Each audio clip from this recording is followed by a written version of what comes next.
شکریہ جناب اسپیکر. اعوذ باللہ من الشیطان الرجیم. بسم اللہ الرحمن الرحیم. وَلَنَبْلُوَنَّكُمْ بِشَيْءٍ مِّنَ الْخَوْفِ وَالْجُوعِ وَنَقْصٍ مِّنَ الْأَمْوَالِ وَالْأَنفُسِ وَالثَّمَرَاتِ وَبَشِّرِ الصَّابِرِينَ الَّذِينَ إِذَا أَصَابَتْهُمْ مُصِيبَةٌ قَالُوا إِنَّ لِلَّهِ وَإِنَّا إِلَيْهِ رَاجِعُونَ أُولَٰئِكَ عَلَيْهِمْ صَلَوَاتٌ مِّن رَّبِّهِمْ وَرَحْمَةٌ وَأُولَٰئِكَ هُمُ الْمُهْتَدُونَ. صدق اللہ العظیم. میں آپ کا بہت شکر گزار ہوں کہ آپ نے مجھے بولنے کا موقع عنایت فرمایا. جناب اسپیکر، میں اسمبلی میں بہت کم بولتا ہوں. اس کی وجہ یہ ہے کہ میں کچھ معاملات ایسے ہیں جن کو سیاسی امور نہیں سمجھتا. اسمبلی میں ہم سب تقسیم ہیں. ہم اس لیے تقسیم ہے کہ ہمیں تقسیمی بنیادوں پر تقسیم کیا جاتا ہے. ہم اس لیے تقسیم ہے کہ اگر ہم تقسیمی بنیادوں پر تقسیم نہیں ہوں گے تو ہم تقسیم ہند کی عزت نہیں رکھ سکیں گے. اس لیے ہمیں اس بنیاد پہ تقسیم کیا جاتا ہے کہ ہم تقسیم ہو کر آئے ہیں، لہٰذا تقسیم ہو کر اپنے اپنے جذبات اور اپنی اپنی کیفیات کا اظہار کریں اپنی اپنی پارٹی پالیسی کے مطابق. اسمبلی ہم سب کے لیے بولنے کے لیے اس لیے بھی ضروری ہے کہ ہم سب ان جگہوں سے منتخب ہو کر آئیں جہاں کے لوگوں نے ہمیں اپنا درد سنانے کے لیے بھیجا. میں آپ سے آج اس لیے بولنے کی اجازت مانگ رہا تھا کہ بہت گفتگو ہو رہی ہے اور ظاہر ہے کہ اس وقت پورا پاکستان ایک بچی، ایک خاتون اور خواتین اور ان سب کی عزت پر دل گرفتہ ہے، پشیماں ہے، افسردہ ہے اور بہت تکلیف میں. میں بھی کہتا ہوں کہ عرش والے میری توقیر سلامت رکھنا، فرش کے سارے خداؤں سے الجھ بیٹھا. میں صرف اتنا بتانا چاہتا ہوں کہ بہت پہلے کی بات ہے، اب وہاں پر جبل عمر ہے اور جبل عمر پر وہاں اب ایک ہوٹل تعمیر ہو رہا ہے، سعودی عرب کا وہ علاقہ ہے. ایک آدمی رسول کریم صلی اللہ علیہ وآلہ وسلم کے پاس آیا اور اس نے آ کر کہا کہ یا رسول اللہ مجھ سے بہت بڑا گناہ ہو گیا. تو آپ نے فرمایا کب ہوا؟ نے کہا اسلام لانے سے قبل ہوا.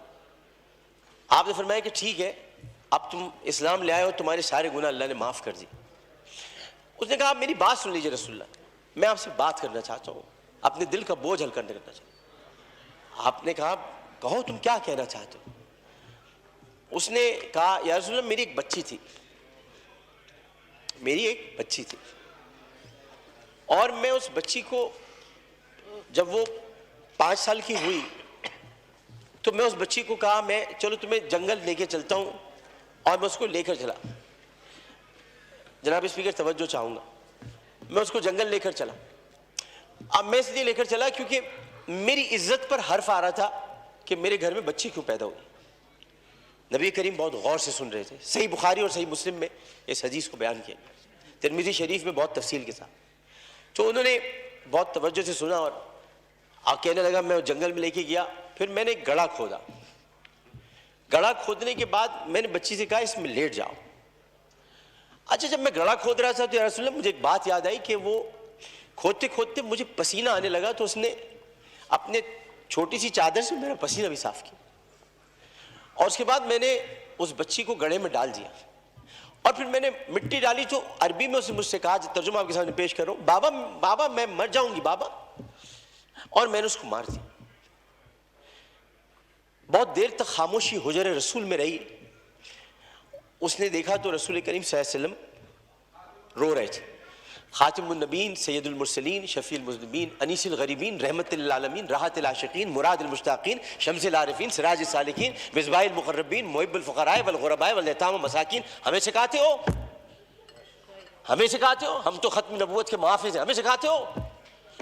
سید الثقلین، نبی الحرمین، امام القبلتین، وسیلتنا فی الدارین، صاحب قاب قوسین، محبوب رب المشرقین ورب المغربین، جد الحسن والحسین، مولانا مولا ثقلین، ابی القاسم محمد بن عبداللہ. پر درمیان میں نہ بولو، حدیث کے درمیان نہیں بولو. اس کے بعد نبی کریم صلی اللہ علیہ وسلم نے یہ کیا کہ ان کے زار و قطار آنسو بہنے لگے اور انہوں نے کہا کہ قسم اس پروردگار کی جس کے قبضے میں محمد کی جان ہے صلی اللہ علیہ وسلم، اگر تو اسلام نہ لاتا تو میں تجھے سر عام سب کے سامنے تیری گردن اڑواتا. یعنی مطلب یہ ہوا کہ نبی کریم نے بہت پہلے بتا دیا تھا کہ بچیوں کے ساتھ ظلم کرنے والوں کو سرے عام ان کی گردن کاٹی جائے گی. یہ اصول متعین کر دیا تھا محمد مصطفیٰ, یہ سزا متعین کر دی.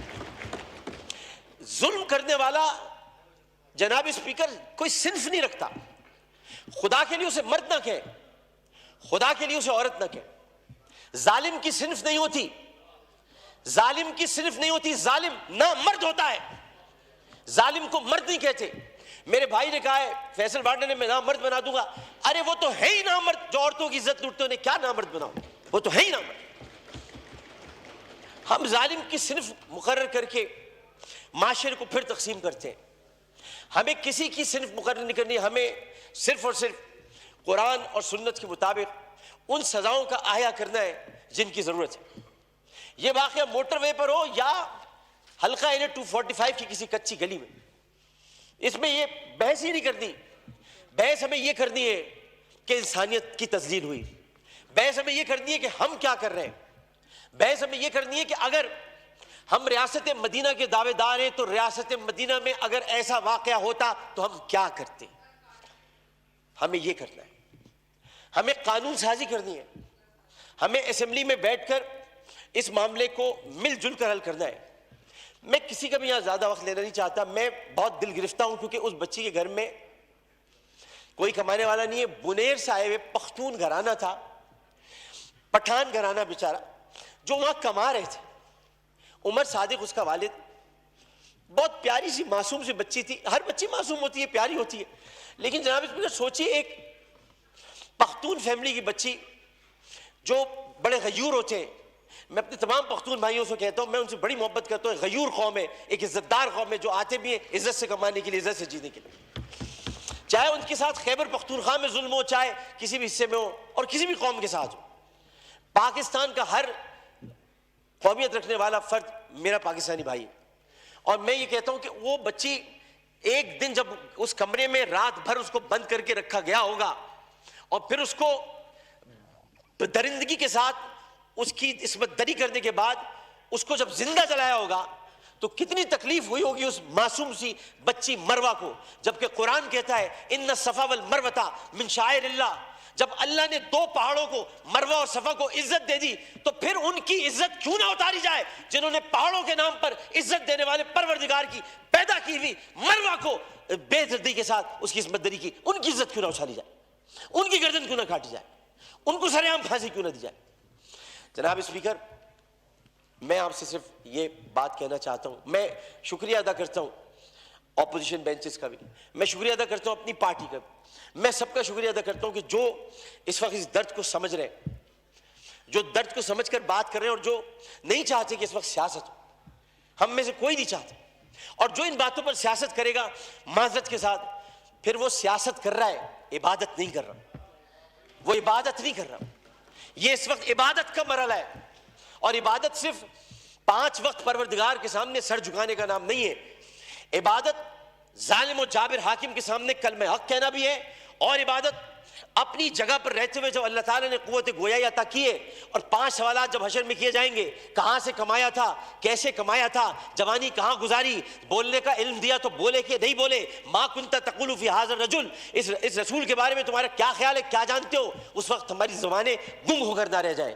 اس لیے ہمیں اپنی اپنی جگہ پر رہتے ہوئے اس کو عبادت سمجھ کر اپنا حق ادا کرنا ہے. میں اتنا کہنا چاہوں گا آخر میں, جناب اسپیکر, میں اس ایوان سے ہاتھ جوڑ کر مطالبہ کرتا ہوں, بحیثیت ان کا ساتھی, بحیثیت رکن قومی اسمبلی, انہی کا ساتھی, انہی کا بھائی ہوں, اپنی بہنوں کا بھائی ہوں, اپنے جب ہمارے اپوزیشن والے ان کی بہنوں کا بھائی ہوں, صرف اتنا کہنا چاہتا ہوں کہ اس اسمبلی میں ہم پتہ نہیں کب رہے, کب تک رہے, کیا رہے, ہمیں نہیں پتا, لیکن ہم جتنے دن بھی رہے یہ اسمبلی ایک تاریخ بن جائے کہ ہم نے, یہ اسمبلی نے قرارداد منظور کی تھی اور بل بنایا تھا کہ بچیوں کو میں ہر قتل کی بات ہے, بچیوں کی عصمت دری کرنے والوں کو سرعام سزائے موت دی جائے. شکریہ جناب.